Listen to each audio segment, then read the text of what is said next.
The Mario Party series is the very definition of being greater than the sum of its parts. The minigames really aren't that much fun to play by themselves, besides bumper balls obviously, but without them, the board games would be slow, torturous affairs. And yet somehow, when you combine the two together, it becomes fun. Really fun, at least if you're playing with the right group of friends. Because, yeah, Mario Party has always been a bit divisive, and that rift has only grown deeper as the series has strayed farther and farther from its roots over the past 19 years. Whoa, hold up a second. Mario Party is almost 20 years old? Excuse me for a second while I go have a mini life crisis. And that brings us to Mario Party The Top 100, a celebration of sorts of the entire series. At least for the console versions of Mario Party, as the handheld games are completely ignored here. Which is a little weird considering this is a 3DS exclusive game, but I digress. At any rate, the game proclaims to offer the 100 best minigames in the series and puts them all in one place. So are these really the 100 best minigames that Mario Party has to offer? That's a bit hard to say.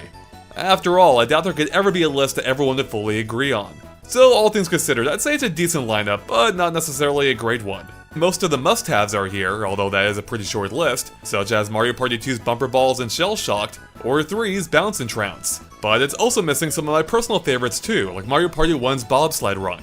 In its place is the questionable Tug of War. You know, the rotate the control stick as fast as you can minigame that Nintendo had to send kids free gloves for back in the day, because they were basically burning holes into their hands. And then there are other odd choices too, like the terrible microphone minigames from Mario Party 7, which yes, they still blow. But hey, maybe some of you like those minigames. Like I said, no one's ever going to agree on which ones are the best ones. Now, every single one of the minigames have been updated with modern visuals, and they certainly look quite nice overall, with the differences being especially obvious when it comes to the Nintendo 64 games, which, let's be honest, are pretty hard to go back to, visually at least. But you might notice that a lot of the minigames handle and feel a bit differently too, as a result of the developers standardizing the controls and physics across 10 generations of games.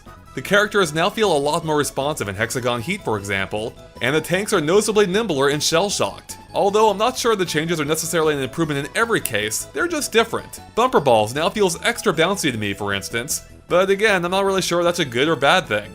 But speaking of Bumper Balls, it does highlight one of the shortcomings of some of these minigames. Because when Bumper Balls first appeared, it had 3 different arenas, but here it has just the one. And a few other minigames are similarly affected, with most of them being simplified to just a single instance.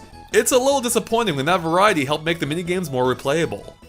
From the very moment that you access the main menu, it's clear that the minigames are the main attraction here, with the first and most prominent option taking you right to the minigame selection screen, which you can helpfully filter by type, genre, or by which Mario Party they appeared in. It also allows quick access to any minigame that you marked as a favorite. But as I mentioned earlier, playing minigames in isolation isn't terribly fun or exciting. The games are shallow, lacking the depth needed to be engaging for more than a handful of playthroughs. Which is why the context of a board game is so important in Mario Party, as it gives the minigames purpose. After all, if my friend is only 10 coins away from buying that star right next to them on the board, you can bet your butt I'm going to try my hardest to make sure they don't win that minigame.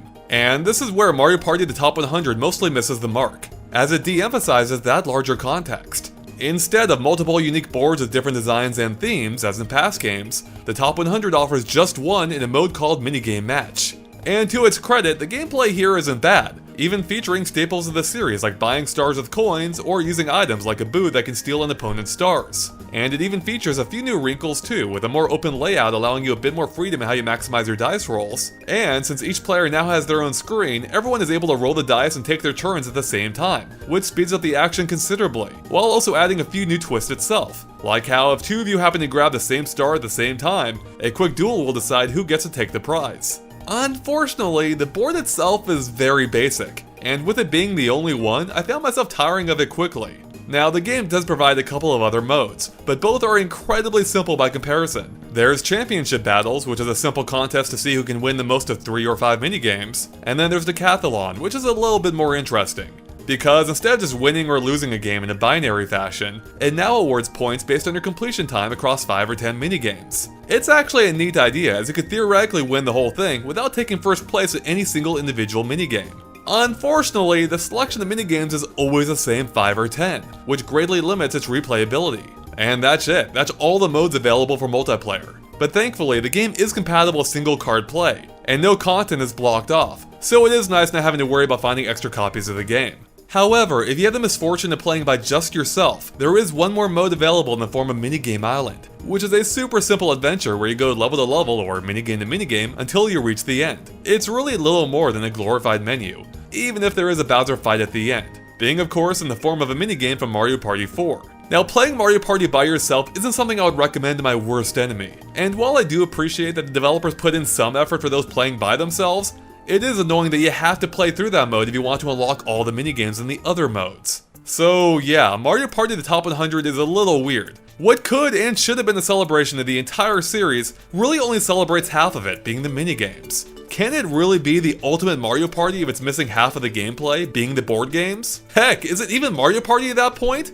These are deep philosophical questions that need answers. And then there's the elephant in the room. And that's the fact that I just don't want to play Mario Party with my friends on the 3DS. My best memories of this series are from hanging out with my friends on the living room couch, focused on a single large screen while eating snacks and drinking soft drinks, duh. Somehow, trying to round up 3 friends who all have 3DSs and each playing on their own isolated screen just doesn't have quite the same appeal, especially when that game is largely missing what made the series famous, or should I say infamous, in the first place. So overall, I found Mario Party the Top 100 to be meh. Even though the minigame selection is the largest and most robust it's ever been, without the greater context of the board games, it also misses the point, at least for me.